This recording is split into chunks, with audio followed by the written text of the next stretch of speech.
30 mayda Aşgabat-Dubay aralığındaki izigiderli uçuşlar yola koyuldu. Şeýle hem Tatarstan döwletiniň paýtagty bolan Kazan şäherine hem izigiderli gatnaw uçuşlary yola koyuldu. Aşgabatdan Dubaýa uçmak üçin ýolagçy 6700 manat narxy bolan PTG ýagny bileti satyn almalydyr. Amerikanyň Birleşen Ştatlarynyň dollar hasaby boýunça $1914 deň bolýar. Kazan şäherine gitmek üçin uçar biletini 8020 manada satyn almaly. $2291 ibarat. Diýsen gymmat narxlar. Her kimin beýle narxda bilet satyn almana elbetde mümkinçiligi ýok. Yüze çıkan ýagdaýy ekonomik meseleler boýunça ekspert hünärmeni Prozashitnik Anadolu Hacıýewdan öz pikrini aýtmagyny haýyş etdik. Biletlerin beýle gymmat narxda bolmagyna näme sebäp bolup biler? Gelin ilki bilen narxy täsir edip biljek sebäpleri seredeýin we goňşy döwletler bilen narxlary deňeşdirelim. Aşgabat ve Dubay'ın arasında 1448 kilometrden ibaret. Şeýlelikde 1 kilometr hava ýolunun narxy $1.32 düşýär. Deňeşdirmek üçin Özbekistan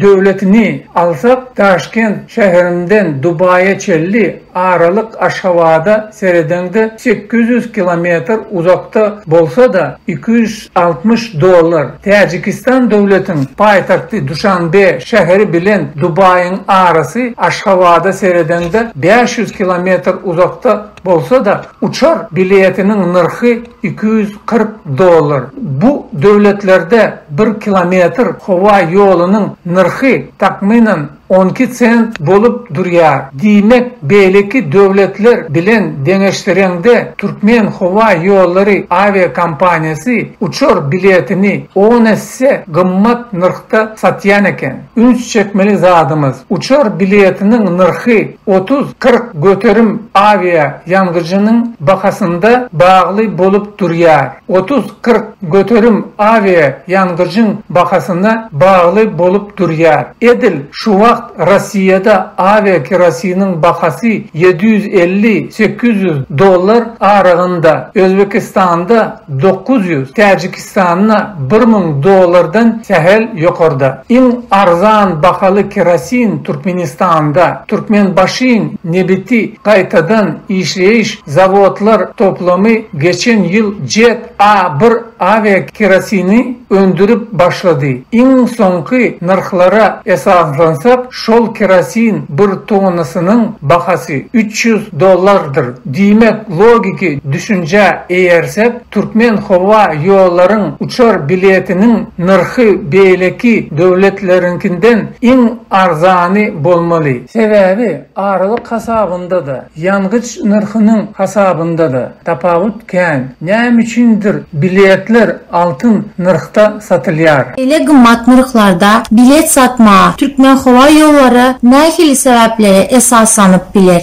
Kimde biri gara bazardaky dollaryň hümmeti bilen dolandyrylýar diýip biler. Emma bu ýagdaýda da Türkmen biletiniň bahasy däşlik bolmanlygy sebäpli gaty ýokary. Belki de Türkmen halkynyň aýlyklary ýokarydyr. Sebäbi Türkmenistan tebii resurslara baý döwlet. Şu sebäpden bolup bilermi? Türkmenistanda ortaça aýlyk bary ýogy $290. Özbekistanda 300, Tacikistanda 157, Türkmenistanda adam başına düşýän jemi içerki ünümün $8843 bolandygyna garamazdan bu gölüňne tutýan 3 döwletimizin arasında iň ýokary görkezeji Özbekistanda $1901, Tacikistanda $839. Indi sizin soragyňyza jogap bereýin. Biletleriň gymmat narxda satylmagynyň sebäbi Türkmen hava ýollary avia kompaniýasy döwlet edarasy. Onun bu orada garşydaşlyk görkezip biljek